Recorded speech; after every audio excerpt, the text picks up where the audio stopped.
We're back with episode number 3 of my Heart to Heart video series.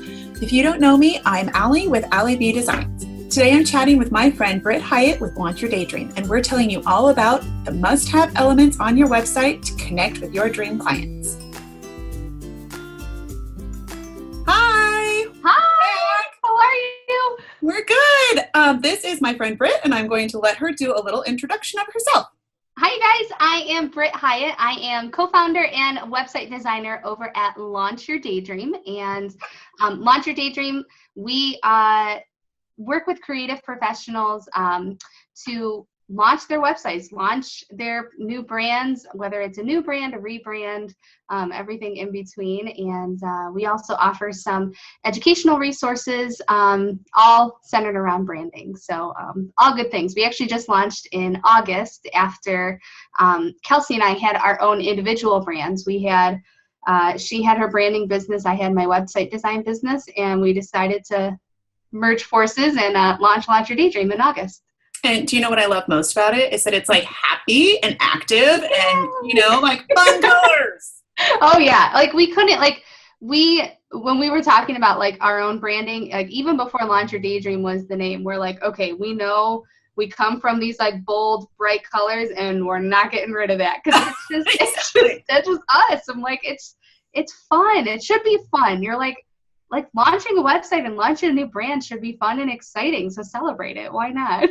I think my favorite thing that people say to me, like when they come to my site or like give me any sort of feedback, is that they feel happy. And I'm like, yes, I did my job. Like that's the goal. Like I want you happy when you leave, not overwhelmed, not, you know, like there's so many things that you could be, especially when it comes to hiring somebody and trusting somebody with your business and learning new things. And the last thing I want them to feel is like all the things overwhelmed, you know? Now, I'm going to leave you with a list for 37 questions, and you have no idea what you're doing. Exactly. And you'll have like 50,000 notes, and you're not going to know what to do with any of it. Right. And that's part of what our discussion today is about, the must-have elements for your website. Yay. We're getting rid of the overwhelm when it comes to website stuff. Yes. It is like, Lisa, I mean, it's overwhelming. It is. It's an overwhelming thing to think about your website and to think about everything for your website, because there's a lot of things to think about. I'm really excited to jump into this and like give everybody a head start of like, these are the must-haves. This is what you should focus on. If you have this, you're 10 steps ahead than like anybody else. If you do anything, at least do these. Exactly. Give you a starting point and start running. Okay, so first let's chat about the homepage. What is your must-have element for the homepage?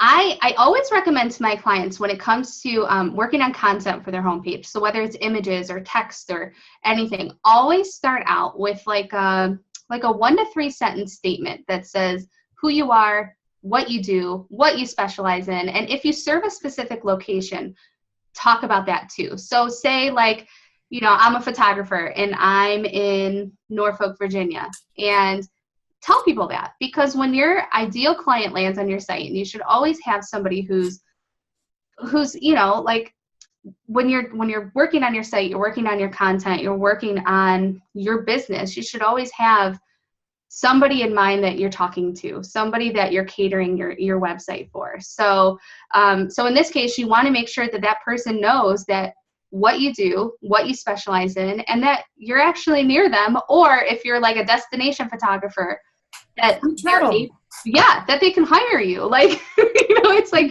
it's as simple as that. Get that information out there, make it simple, make it short and sweet, so they're not overwhelmed by reading paragraph upon paragraph only to find in like the 3.5 paragraph that you're in their locations. That is my point exactly, that I have as well. You always want to attract or repel on your website. And I know I know that scares so many of my clients off, because they're like, no, I have to work with everybody. But if you make it clear from the beginning what your tagline is and who it is that you're looking to work for, it doesn't mean you can't take additional clients on. Like I do brand and web design for photographers. I still work with florists or wedding planners or copywriters, whoever. Absolutely. Yeah, I think it's always keeping that kind of like what your dream projects are, whatever you love, like what gets you out of bed every day. If you knew that you can work with that type of project, that type of person, or those types of services every day, cater it to that. And you'll start attracting that. You'll start pulling them in. And I really think just having something, and it's, as much as everybody hates the dreaded letters of SEO, as much as everybody hates it, it's also good for SEO too. And, having something on there that states who you are, what you specialize in, get those keywords in. And that way you don't have to worry about them, of trying to fill them in on the rest of your site. Get it on your homepage, make it simple, tell them what you need to tell them. So that way they can look at the rest of your site and know that they're your ideal client. And the whole keyword tip that you said is absolutely perfect, because you don't need this creative tagline to tell people what you do. Like, make it clear and concise. Like, if it can be cute, perfect. Sure. But use your keywords. Like, exactly. Make it known in the simplest terms. Yep. Yeah, I really think that's something that anytime I've done a review on somebody's site of, they know they need a website design, they know they need some help, and they've started somewhere, but they're not sure where to go from there. That's the number one thing that I pull, is that they don't have anywhere on their site of where they're located. Or if they do, it's buried like way deep in like an about page of like, I grew up in, I grew up in Cleveland, Ohio. Well, that's great, but where the heck are you right now? Like, and how do I hire you? And can I hire you? I don't even know if I can. Right. Okay, so we covered the home page. What about the about page? I would say for the about page, this is probably, and I mean, too, I think this is the most asked question on when somebody asks about their website of any page on their site. I don't know how to write my about page, or I don't know what to put on there. And and it's because everybody's about page is different. I feel like if you offer services, or if it's you personally offering services, or you have a team of people that offer services, whether it's photography, whether it's invitation design, or, something kind of within the creative field, you don't have to tell your life story. You don't have to tell them your bucket list. You don't have to they don't care that your favorite food is pizza. But although it's great, it's good to add some of those personal elements in, because it makes you feel like a person.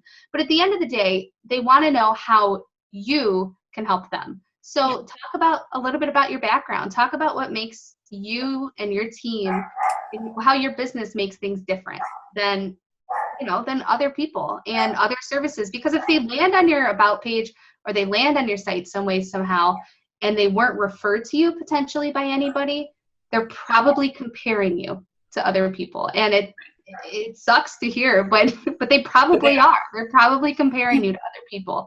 So tell them how you can help them. Tell them about how your background and expertise can help them, and then anything else, just kind of fill in the details. Well, we're two peas in a pod again, because that's exactly my tip when clients ask me, is that your about page isn't really about you. It's about how you can help your client. Sure. I'm very into show how your values and what you stand for as a platform, not only just as a person, but what your values in your business are with your clients, because that's what's going to create the relationship of why they want you. And exactly. Yeah. And it's hard. Even think about if you've ever gone on an interview, talking about yourself is the most uncomfortable thing that, I know it is for me, to ever do, of I don't want to feel like I'm bragging, but brag, get yourself, it should almost feel like a non-sleazy sales page. Well, and the truth is, list your accomplishments. Everybody needs to know that. Put it out there. I had the hardest time when I had my previous business, which was Home Sweet Hyatt Studios, and I was talking about myself, and I was like, oh gosh, I don't want to talk about myself. Ew. But then I would have people okay, Britt, you have a degree in web content development, so there's one. Hey, Britt, you have a degree in communications. You know how to talk to people. Oh, yeah, I guess I do. I can. So there's that, and it's I just kind of brush it aside because, well, it's just what I do. I talk to people, and I like making sure people are happy, and I like making sure, it's hard to talk about that stuff. But you know what? A lot of people don't do that. A lot of these people in businesses that they're comparing you to, they may not have your kind of background. They may not have that expertise of being able to warm up a relationship and like feel comfortable going back to that person if you have a question. Like that shouldn't be the end of the world. Right. You know, so it doesn't have to be intimidating of you have to have degrees or you have to have any of that. Like you can, I don't have a degree in design, right. but I've been designing for over a decade. Like absolutely. I've put my dues in. I know, I mean, I interned for 4 years doing a design. I mean, like I have I never thought I did before. I was way too scared to put that out there. But then when I finally embraced it, like, oh, no, I know what I'm right. Well, and that's the thing. And even somebody who's just starting out, like if you're starting out as a photographer, maybe you don't have the background. Right. But you know what? If you can put on your about page, if you've done any like styled shoots or testimonials or something like that, just to make sure that people know that you're in this, you're serious about this, like, tell them what you need to tell them in order to hire you. Think about like your elevator pitch. Like if somebody were to sit you down, like sit you down in a coffee shop right now and they were to say, why should I hire you over this photographer? What would you say? And if you don't know how to say that yet, work on it, because that will help you to build that about page and help people to build their trust in you. And it'll help you talk to your clients too. Yep. I don't know if you ever like went through that, but I mean, especially like photographers, designers, I mean, they're a dime a dozen sometimes. I mean, there are people that are really into it, or there's kind of hobbyists. Yep. And I know that I had fell into the trap of what makes me different. Why am I special as a designer? It's hard. It took me a while to figure out what it was for me. Exactly. But I'm completely different than you as a designer, and I'm completely different than Joe Schmo as a designer, and that's how photographers are too. And I think that they forget that sometimes, like what makes, especially like it can be about you personally. It can be something about the process, something unique about your process, and you know, it shouldn't be something that, you know, and that kind of probably bleeds into the services page even a little bit too. But you know, talking about what makes the interaction with you and your team, like what makes it different, like what makes you stand out. Is it the follow-up? Like do you follow up within 24 to 48 hours? Is it, you know, do you touch base with them on their anniversary? Like, you know, things like that, like, you know, maybe, you know, Joe Schmo, you know, wedding photography, maybe they don't do that, you know? So think about your client experience and how you can build their trust on the about page, because it starts at the home page, but when they go to the about page, they do want to know more about you, but they want to know what's kind of in it for them too. Yeah. Yes. Okay. So you led into it. We're going to talk about the services page. So I think you've probably seen this too, Alicia. So the services pages that I've been designing lately and that I've had requests from my clients have been more of experience pages. So like, instead of just like, here are the numbers, here's what we do, here are the packages, here's what we do. Like, it's more like, I want to tell them about the experience they're going to feel. And then we may or may not talk about pricing, you know? So, and I feel like that's the ultimate question, pricing or no pricing. Oh, the ultimate I'm going to talk question. About that, but right. And so here, I'll give you the gray answer. It depends. No, right. No, honestly, I feel like if you can package things in a way where it's digestible for people, put the packages there and put a starting at price. Right. So here's why I say that. Personal experience on both sides. So the one side, I did no pricing, and people would email me expecting like having this price in their head, and I would tell them the price. And it was either like extreme one way or the other. Like it was either like, oh my gosh, it's a great price. I can't believe you charge that low. And I'm like, well, shoot, maybe I should charge more, you know? And then it was the other side of, oh, well, I can't afford that. Like, I didn't think it was going to be that much. I could go on Fiverr and go get somebody. I'm like, well, go ahead. Well, like, yeah, if that's your crowd. Exactly. So then I switched to the other side. Then it was, okay, well, my pricing is, you know, whatever the flat number was at the time. And then I got people who would want more than the package price. And then it felt awkward to me. I was like, okay, well, that's actually going to be like a couple $100 more, because that's more than it just didn't feel right. So I've landed in the middle, and always what I tell my clients too is what's worked for me as a designer, and it's worked for a lot of photographers too, is putting the starting at price. So it gives them an idea. It gives them kind of a ballpark idea of like, okay, she charges, you know, let's say it's $2,000 for a wedding.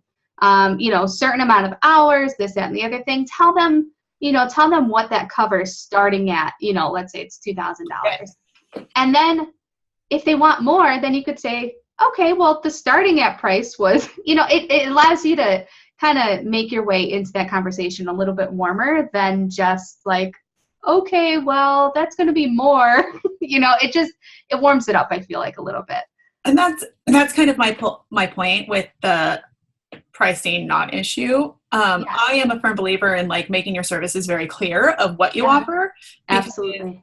I know as a mom, I have very short hours. I don't have unlimited time. Nope. So when I work, and I don't want to spend my work hours answering emails that should have been answered on my website. Absolutely. So my number one tip is make everything very clear and concise so you can take care of the questions beforehand. And the starting at price does help that. Because and I think I've had people who clearly they just went to the contact page. They didn't even look at the services. They'll contact us and they're like, so if you can give me a price, for this, that, and the other. And I'm like, okay, clearly that was on the site. So it gives me more confidence that I can grab a link to the services page that we have on our site and send it over to them. Just be like, here you go. Like, here's everything. Let me know if you have any questions. Happy to answer them. But you don't have to go through okay, well, if it's this amount of pages and this, that, and the other. It's just like don't reinvent the wheel. Let your website do the work for you. That's why it's there. And it should. Yeah, exactly. Absolutely. Do you have anything else on the services page? I don't think so, no. Okay. I just didn't want to jump ahead if you did. Since I like to specialize in photographers, and I know you work with a lot of them, I wanted to talk about your gallery portfolio page, which can be designers too. But yeah, I would say for portfolios, I would say showcase the work that you want to attract. So I hate to say the best of the best, but your best of the best, so if you loved working with a specific couple because when you send out the gallery, you're just like, this is it. This is why I do what I do. This is what I do. This is what I love. This is why.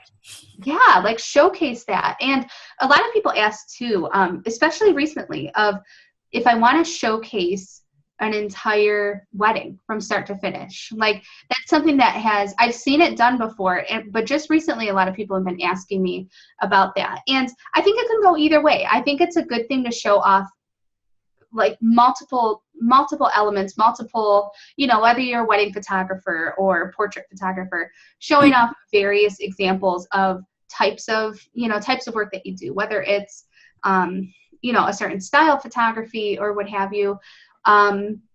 What I would say is when you're showcasing something from start to finish, either let that live on its own page and let them click into that so they know that, or put it on your blog. A lot of people don't like blogging. I'm weird. I like blogging, but if I had to blog every single photography session that I had back to back, I don't know how these photographers do it because I give you guys all the credit in the world, but that would be very difficult for me. So what I would recommend is if you want to showcase a gallery, from start to finish, or the highlights, I should say, from start to finish, throw it in a blog post. People will look at it. People will love it. It's something that they can save the link of and go back to, especially if they're the couple or they know somebody. You can have it in your email signature as check out my latest gallery. Absolutely. Yeah. Show it off. So I would say portfolio wise, find an excuse to create a gallery that you want to attract. You want to attract sessions like that or experiences like that. So you can love the work that you do and you can provide, the best value too. For me, yeah, it's the exact same, the best of the best. Don't be putting a session in that you hated shooting or weren't proud of, because people are going to see that and want it.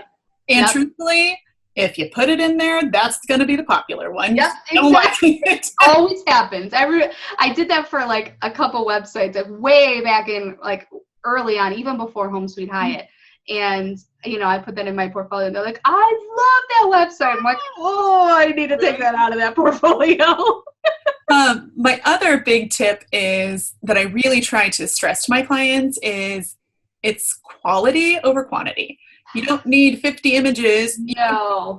If they're amazing images, you can have 5 for all I care. I mean, I know that that's a low number, but if you have 5 that you're in love with that show your talent, put them there. Absolutely. Don't just pick another one and shove it in because you think you need to have it. Exactly. Like I think even like showcasing like those photos, like, and even if you were to run it by like some sort of audience that you trust, like a small group of people, and like get like a group of photos in there and ask them which are your favorite, like which make you go wow, and bring some of those into the homepage. You can repeat them in the portfolio. It's not the end of the world, but get the best of the best. Like when you land on a photography website, the photography should do most of the talking. And if they're getting that, you know, their breath taken away just by looking at your photos, sold, done. Like, and I chatted about this in my last video, is that some people get really lazy when they're designing their sites. Yeah. So, like they have all of this beautiful work, but then they don't even put a picture on the services page. Right. Use your pictures. Absolutely. Use them. You have them. You are very lucky to have them. Use them. Some people struggle having one. So absolutely. Absolutely. Okay, we're moving on to the last page. The contact page. Contact page. My biggest thing for the contact page, and I think you and I have talked about this before, Alicia, is obviously have it easy for them to contact you, of course, like no questions asked. Make it like real easy, like stupid easy for people to contact you, because you don't need 25 questions. Yeah, like fill out a form. Bring in Dubsado. I'm plugging them because I love them. Bring in Dubsado. Like, yeah, like I couldn't live without them. I could, but my business wouldn't live very long. I could survive. I don't know if Allie B could. Right. I don't know about Launch or Daydream. Kelsey would agree. But yeah, make it like super, super easy for people to contact you. Put your contact information on the contact page. Sounds crazy, but don't expect anybody to like just put your phone number, put your email address on there with no form and like contact me for a session. They're not going to. Make it easy. Make it very easy, and remind them on that page why they're contacting you. Put some of your portfolio items on there. Like it gives them that extra push. It gives them that extra oomph to contact you. And in addition to that, ask them where they found you. Like it's the easiest way to understand where your marketing efforts are working or where they're not working. And take a look at that. See if they found you on Facebook, on Instagram, from a previous customer, from another coworker. You know, like I know we get referrals all the time, you know, from other designers that like, hey, I couldn't do this because, you know, my workload is too heavy, or I've been taking some time off, or this isn't the platform I specialize in.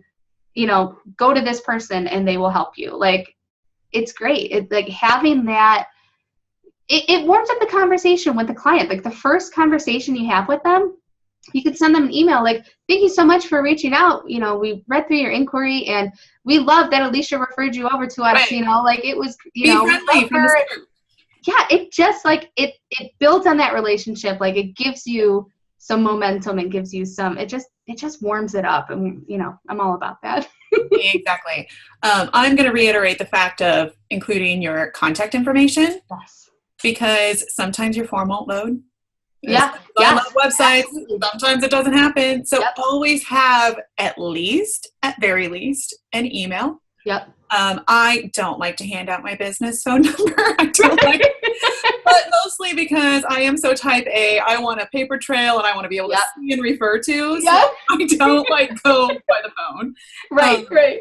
So yeah, like I'll include my email and even like a few social media links that are separate from the form, just so they know that I'm there and there's other ways to contact me. Absolutely. Really important, just like you said, for other people, not just potential clients, but if I wanted to collaborate with you, sometimes your form would make sense for me to fill out.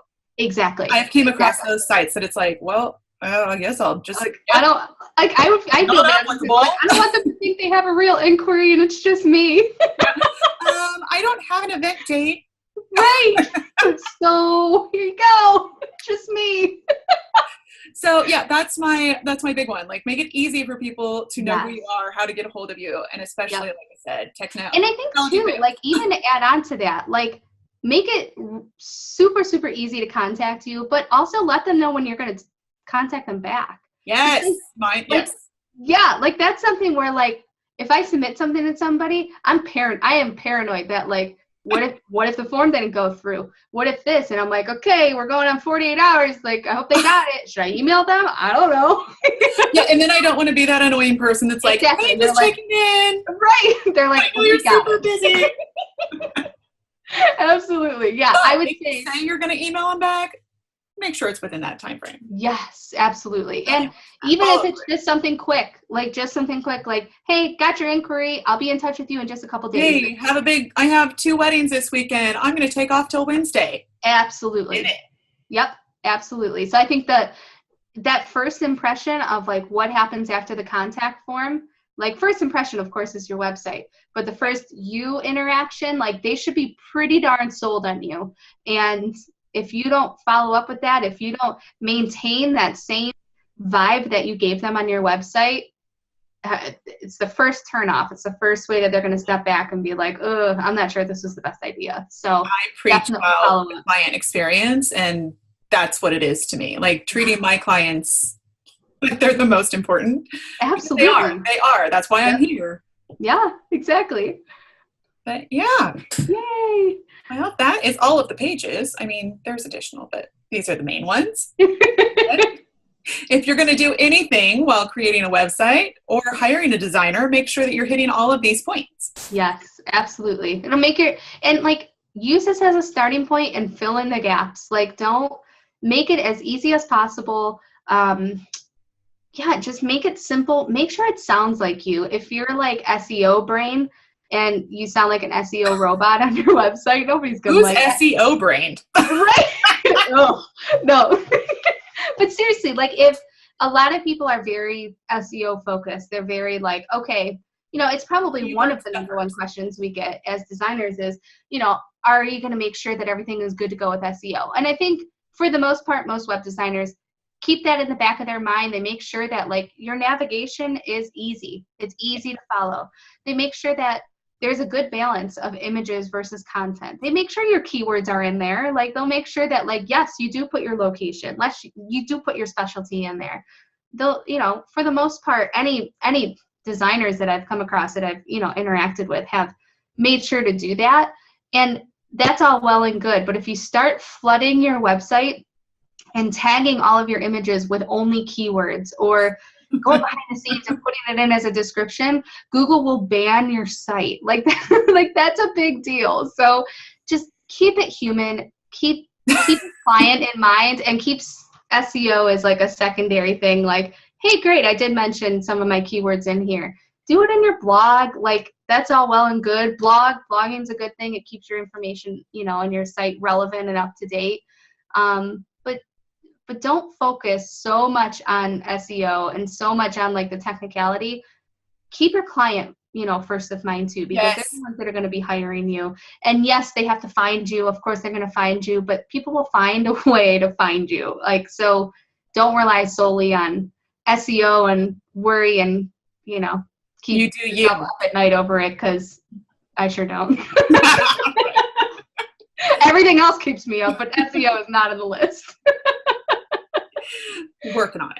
Exactly. It's a work in progress.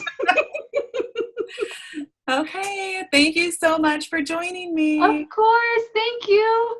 And if you ever want to get a hold of us, on the blog post, we'll have Britt's contact information and everything for me too. Yay. Thanks, guys.